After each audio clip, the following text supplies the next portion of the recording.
రేపు అంటే శుక్రవారం సాయంకాలం 3:30 గంటలకు మరి మన ప్రియతమ ముఖ్యమంత్రి శ్రీ వైఎస్ జగన్మోహన్ రెడ్డి గారు ఎన్నికల ప్రచారంలో భాగంగా రేపు అనగా శుక్రవారము సాయంకాలం 3:30 గంటలకు మరి ఏదైతే గోకుల్ సర్కిల్ వద్ద ఒక పెద్ద బహిరంగ సభ ఏర్పాటు చేయడం జరిగింది. మరి గౌరవ ముఖ్యమంత్రి గారు కడపకు రావడం జరుగుతుంది. మిమ్మల్ని అందరినీ కూడా ఉద్దేశించి మరి ఆయన మాట్లాడడం జరుగుతుంది. మరి ఈ 5 ఏళ్ల కాలంలో మన ప్రభుత్వం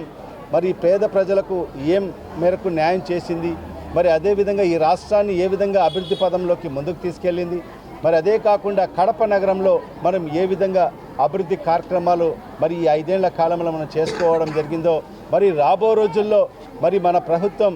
ఏ కార్యక్రమాలు చేయబోతుందని చెప్పి కూడా మరి గౌరవ ముఖ్యమంత్రి గారు వివరంగా మీకు అందరికీ కూడా ఉద్దేశించి మాట్లాడడం జరుగుతుంది. మరి ఇక్కడ ఉండే నా కడప నియోజకవర్గ ప్రజలకందరికీ మరి వైఎస్ కుటుంబ సభ్యులకు, వైఎస్ఆర్ అభిమానులకు, జగనన్న అభిమానులకు మరి అందరికీ కూడా పేరు పేరున కులాలకు అతీతంగా, మతాలకు అతీతంగా, వర్గాలకు అతీతంగా ప్రతి ఒక్కరికి పేరు పేరున నేను సవినయంగా విజ్ఞప్తి చేసుకుంటున్నాను. మీరందరూ కూడా ఖచ్చితంగా మరి రేపు జరగబోయే బహిరంగ సభలో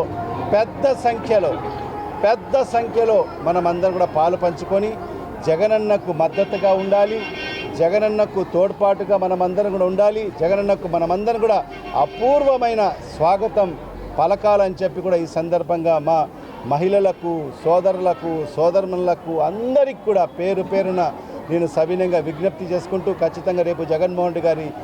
పెద్ద బహిరంగ సభను మనం విజయవంతం చేయవలసిందిగా ప్రతి ఒక్కరిని కూడా సవినయంగా విజ్ఞప్తి చేసుకుంటూ సెలవు తీసుకుంటాం.